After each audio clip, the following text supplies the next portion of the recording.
زنه بود. با شوهرش روز جنگ میکرد، بحث میکرد. روز به شوهرش میگوید یا با من میمونی یا با مادرت. مرد باشه تصمیم میگیرد مادرش را به یک جنگلزار برده پرت آید و این کارو میکند. روز مادرش را میبرد جنگلزار بالای یک سنگ گذاشته میگوید مادر جان من حاضر بر میگردم و میرود. و لباسهای دیگر را در بر نموده خود را ظاهرا عوض کرده به نزد مادر دوباره بر میگردد. میبیند مادر گریان است.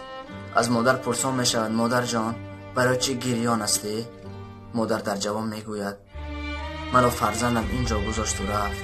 در اینجا حیوانها بسیار هستند. من میترسم و فرزندم ضرری نرسانم. ببینید دل مادر چقدر بزرگی است.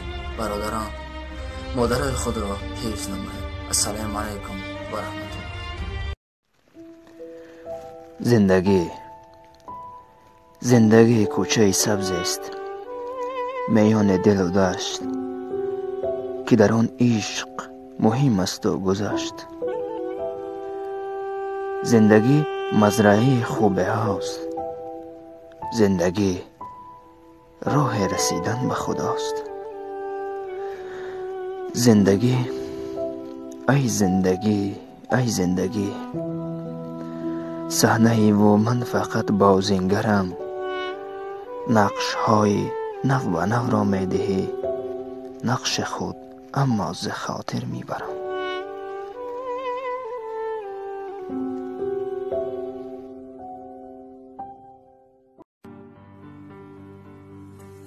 یکی در حسرت مادر بمیرد، یکی در حسرت مادر بمیرد، یکی بی دادر و خواهر بمیرد.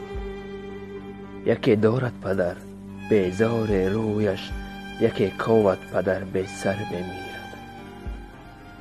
یکی سر لشکر و با کل لشکر، یکی بی لشکر و افسر بمیرد. یکی فیلتنت و اژدر نهاده، یکی بی اشتها لاغر بمیرد. یکی اندر وطن بیزار این مرز، یکی بی خانه بی محور بمیرد. یکی آزاد چون باز بلندکو، یکی در خدمت سرور بمیرد. یکی در راه حق خواند تسنا، یکی مینوش با ساغر بمیرد. یکی آنقدر رفته